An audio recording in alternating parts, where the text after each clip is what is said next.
What's going on, chess players? This is Maurice Bishop, and I want to show y'all a crazy game that I played against a very strong player. The thing about this guy, his name is ReyJulian. The thing about him is, I can never beat him. But even if I was beating him, he will always seem to beat me on time. This time, I felt like in order to beat him, I had to play something really crazy in order to put pressure on him in order for me to actually beat him.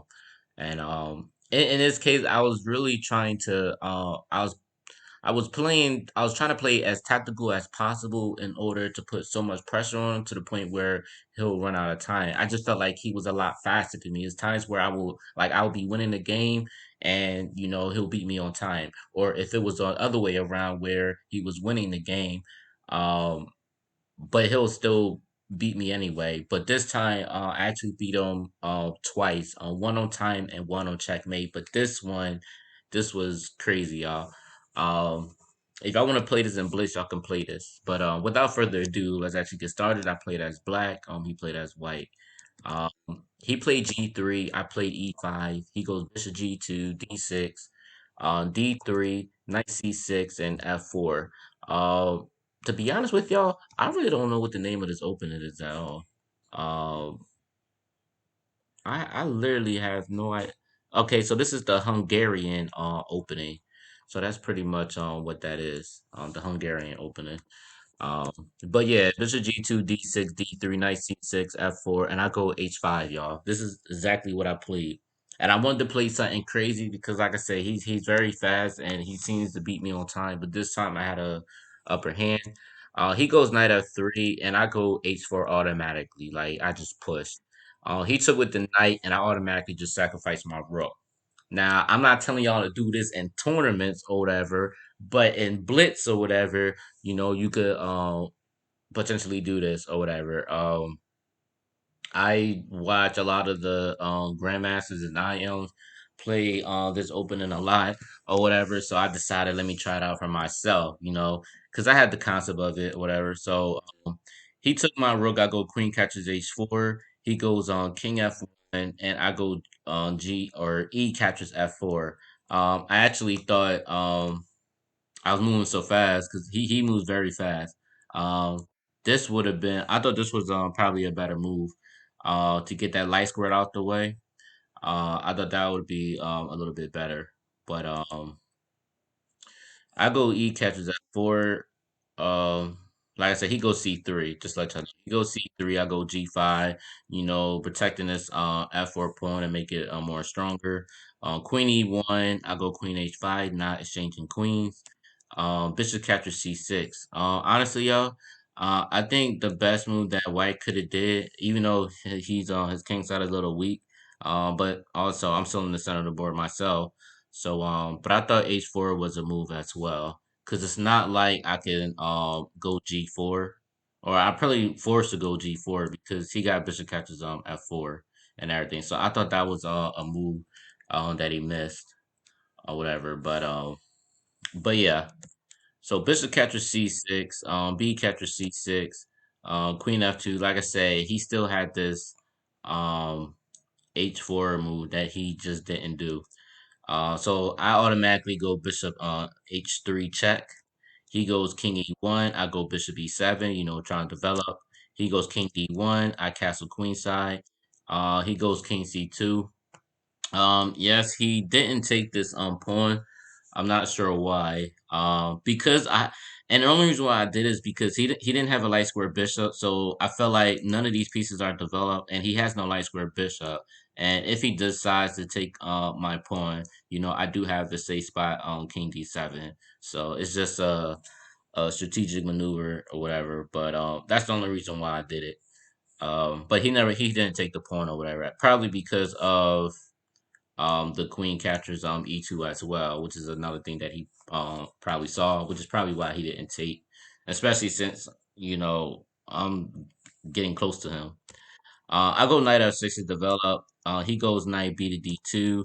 I go knight g4, and I go knight g4 not only to hit the queen, but also this nice juicy e3 square as well. So I'm actually gaining a tempo, and I'm also hitting this square on e3 with a check. He goes queen f3. I go knight e3 check. He goes king b1, and then I go bishop g4. The whole point of bishop g4 because this light square is pretty weak. This backward pawn is weak as well, and this pawn will soon fall as well. So that's why my whole strategic plan was if I can get that light square bishop out the way, I feel like I could really win this game, even me losing just one rook, because I sacrificed that one rook to put his king in a bad position. So it almost seems like the king is pretty safe though, but it's kind of hard to be safe when you don't have a light square bishop, and I have a light square bishop, so it's um pretty good in my favor.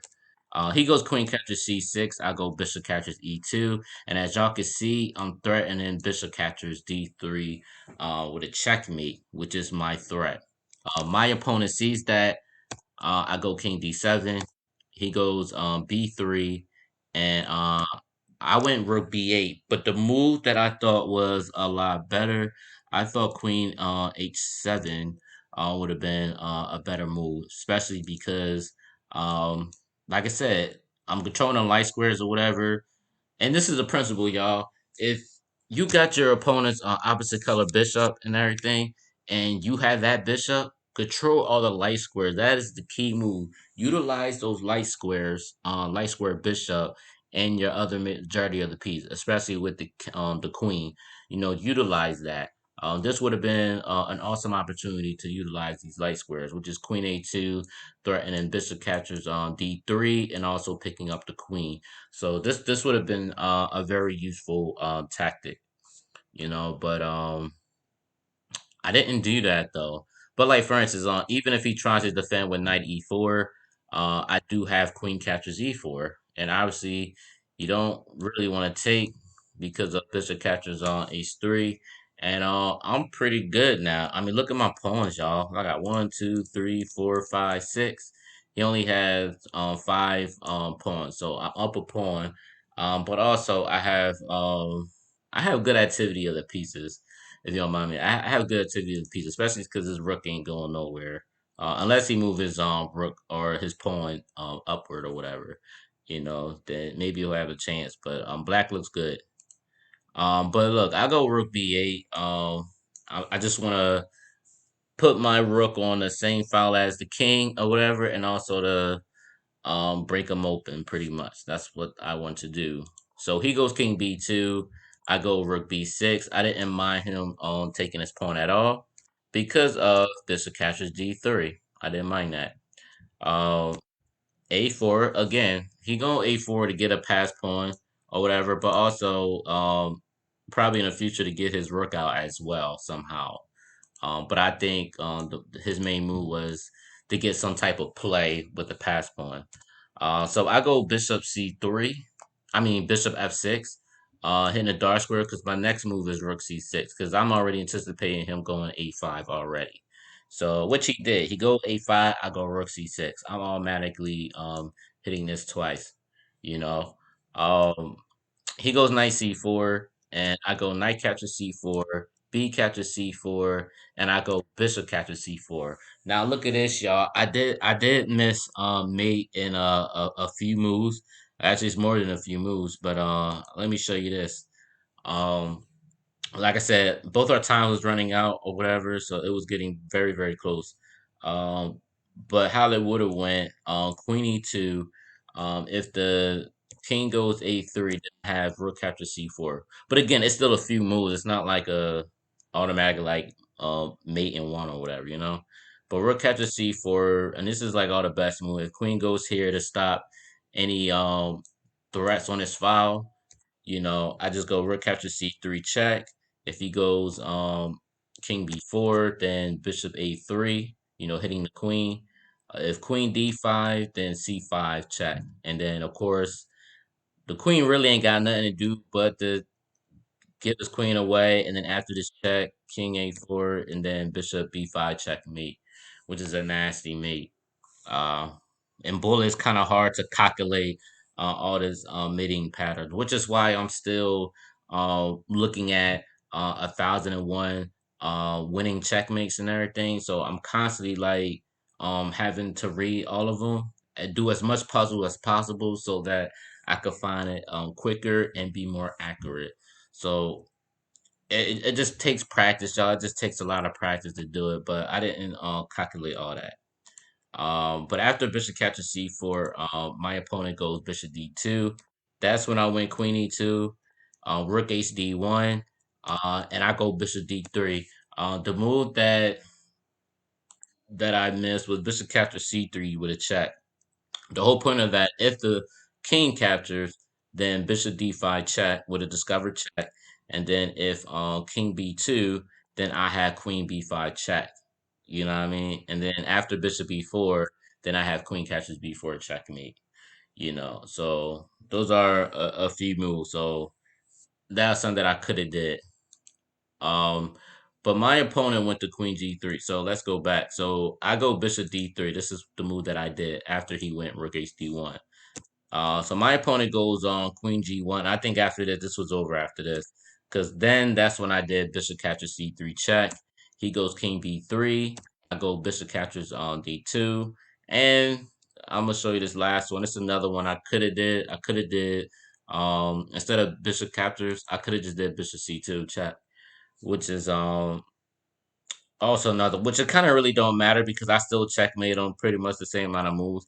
But this was another pretty nice checkmate. Bishop c2, king a3, bishop b2 check. As you see, I'm just giving away the material. Obviously, if he doesn't take, then uh, this would be checkmate after queen c4. So y'all see that, right? So of course the king will be forced to take, and then after queen b5 check. This move, king c1, and then bishop a4 check, and then after bishop c3, rook captures c3 check. If he goes king d2, then rook c2 check, and then king e1, and then queen e2 checkmate. All right, so that's would have been checkmate. So, but let's say after king b3, I just decided to win the piece with bishop captures d2, and I felt like I'm about to mate him anyway, so I just felt like it didn't really matter. Uh, but he goes h3 because he knows he has nothing to do. And then after this, it's pretty much over after this. Bishop c4 check, king a4, and then bishop b5 check. He goes king a5, queen d5 check, king b2, queen c3 check, and then after, y'all know, king b1, queen c2 checkmate. So yeah, y'all. I hope y'all enjoyed this video. Please like, please share, please comment. Let me know what y'all think of this game. And also, y'all, don't forget to subscribe. All right, y'all. Peace.